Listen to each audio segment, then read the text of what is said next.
오늘 본문 말씀입니다. 마태복음 7장 21절부터 27절까지 말씀입니다. 나더러 주여 주여 하는 자마다 천국에 다 들어갈 것이 아니요 다만 하늘에 계신 내 아버지의 뜻대로 행하는 자라야 들어가리라. 그날에 많은 사람이 나더러 이르되 주여 주여 우리가 주의 이름으로 선지자 노릇하며 주의 이름으로 귀신을 쫓아내며 주의 이름으로 많은 권능을 행치 아니하였나이까 하리니 그때에 내가 저희에게 밝히 말하되 내가 너희를 도무지 알지 못하니 불법을 행하는 자들아 내게서 떠나가라 하리라. 그러므로 누구든지 나의 이 말을 듣고 행하는 자는 그 집을 반석 위에 지은 지혜로운 사람 같으리니 비가 내리고 창수가 나고 바람이 불어 그 집에 부딪히되 무너지지 아니하나니 이는 주초를 반석 위에 놓은 연고요. 나의 이 말을 듣고 행치 아니하는 자는 그 집을 모래 위에 지은 어리석은 사람 같으리니 비가 내리고 창수가 나고 바람이 불어 그 집에 부딪힘에 무너져 그 무너짐이 심하니라. 아멘. 고양이의 일상을 관찰해보면 다른 동물과 다르게 그루밍을 게을리하지 않는 것을 볼 수가 있습니다.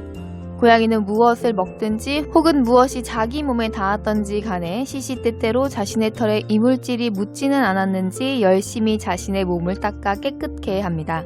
이러한 고양이의 습성은 하나님을 믿는 하나님의 백성들 역시 시시때때로 자신의 행동을 돌아보아 자신의 행위를 항상 예수님처럼 깨끗게 하도록 노력해야 하는 것을 보여주는 듯합니다.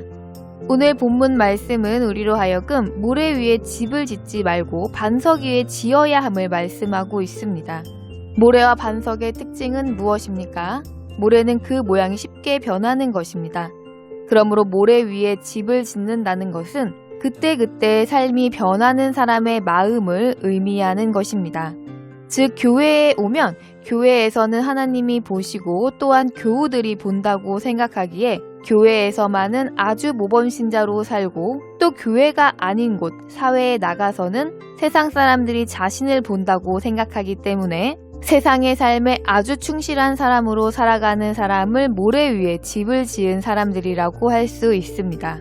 반대로 반석이란 그 모양이 절대로 변하지 않는 것을 의미하는 것입니다. 그러므로 반석 위에 집을 지은 사람들은 어디를 가든지 누구의 앞에 있든지 언제나 동일한 언행으로 살아가는 사람들을 의미하는 것입니다. 우리는 하나님께서 상천하지에 아니 계신 곳이 없다고 고백합니다. 그러나 우리의 언행이 누가 보고 있는가에 따라서 달라진다면 하나님을 부인하는 때가 있다는 것입니다. 믿는 사람들이 볼 때에는 믿음이 좋은 사람으로 믿지 않는 세상 사람들이 볼 때는 누구보다 세상에서 박수 받을 만한 사람으로 행동하고 아무도 보지 않을 때는 심지어 방종한다면 우리는 하나님께서 상천하지에 아니 계신 곳이 없다는 우리의 고백을 사실은 믿지 않는 사람들이라는 증거가 될 것입니다. 그러므로 상천하지에 아니 계신 곳이 없는 하나님의 자녀로 살아가는 길은 매일매일 자신의 삶을 세밀하게 점검하여 고양이처럼 더럽혀진 삶을 말씀으로 씻어 예수님처럼 깨끗게 하는 것입니다. 본문 말씀 21절에서 예수님은 주여 주여 하는 자마다 천국에 가는 것이 아니라 내 아버지의 뜻대로 행하는 자가 천국에 들어간다고 말씀하셨습니다. 그러나 우리는 하나님의 친아들이 아니라 양자이기에 하나님 아버지의 뜻을 모르는 것이 당연합니다.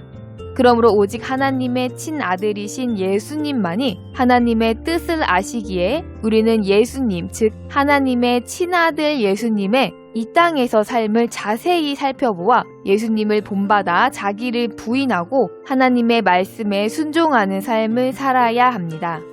먼저 예수님께서는 많은 사람들이 주의 이름으로 선지자 노릇을 했다고 말씀하셨습니다. 이 많은 사람들이 선지자 노릇을 했다고 하셨는데 그들이 선지자 노릇을 했다는 말씀은 무엇을 의미하는 것입니까? 자신이 하나님의 말씀에 순종하는 것은 차치하고 남들을 가르치는 데 치중하며 다른 사람들보다 자신을 우월한 존재로 알았다는 것이 선지자 노릇을 했다는 말씀일 것입니다. 그 이유는 하늘에 계신 내 아버지의 뜻대로 행하는 자라야 천국에 들어갈 것이라고 말씀하셨기 때문입니다.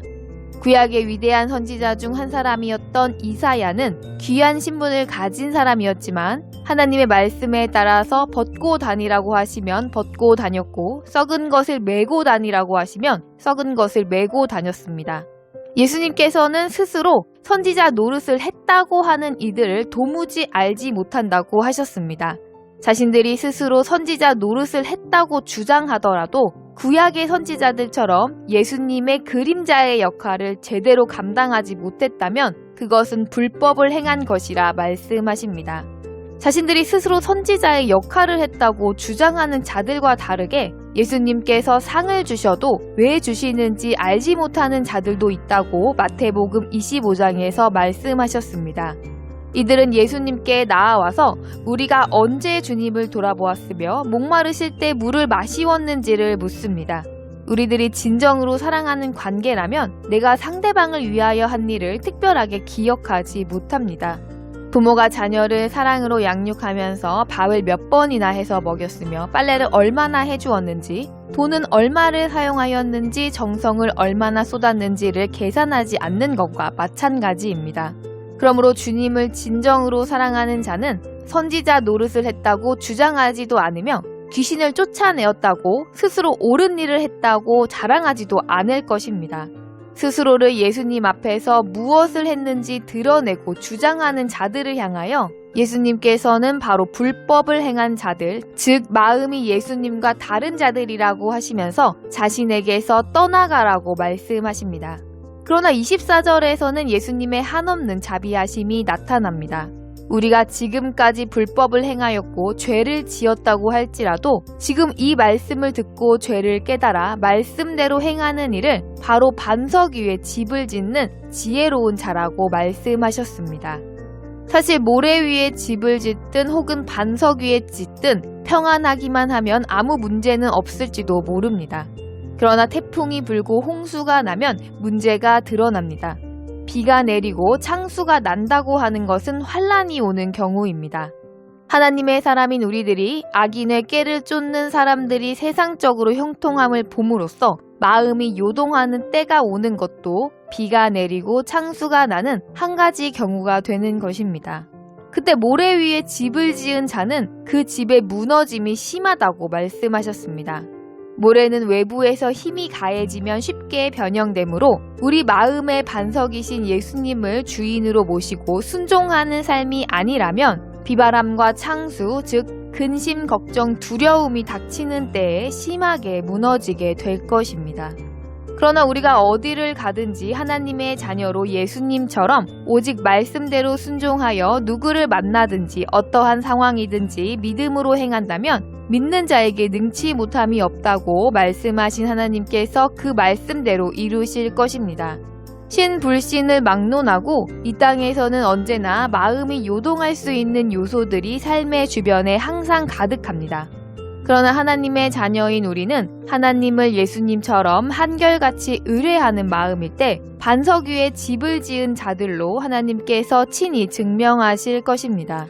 우리들이 하나님을 예수님처럼 의뢰하는 마음이라면 비, 바람, 폭풍우 같은 고난을 겪는 만큼 오히려 하나님의 능력과 신실하심을 맛보게 되어 더욱 하나님을 의지하여 장성하게 될 것입니다. 사람들에게 멸시를 당하고 모욕을 받을 때 서둘러 마음을 바꾸어서 삶의 모양을 바꾸고 나를 핍박하는 세상 사람들의 기준에 자신을 맞추는 길을 찾아서 그 상황을 벗어난다면 모래 위에 집을 지은 자라는 사실이 증거될 것입니다. 누구나 육신적인 형편이나 사정으로 인해 타인에게 무시와 멸시를 당하는 것을 참는 것은 참으로 힘든 일입니다. 그러므로 그것이 시험이며 예수님처럼 말씀을 의지하여 그 시험을 참아내야 하나님 앞에 반석 위에 집을 지은 자로 발견될 수가 있을 것입니다. 이 세상을 사랑하며 정상적으로 자기의 삶을 유지해 나가는 사람이라면 조금 힘이 들고 기분이 나쁘고 혹은 어려운 일에 부딪혔다고 할지라도 육신적인 나의 정체성, 즉 누구의 자녀, 누구의 가족, 어느 회사의 어떤 직위 등등 이러한 것을 결코 버리지 않습니다. 오히려 쉽게 버려버리는 사람을 향하여 어리석은 자라고 말하기도 합니다.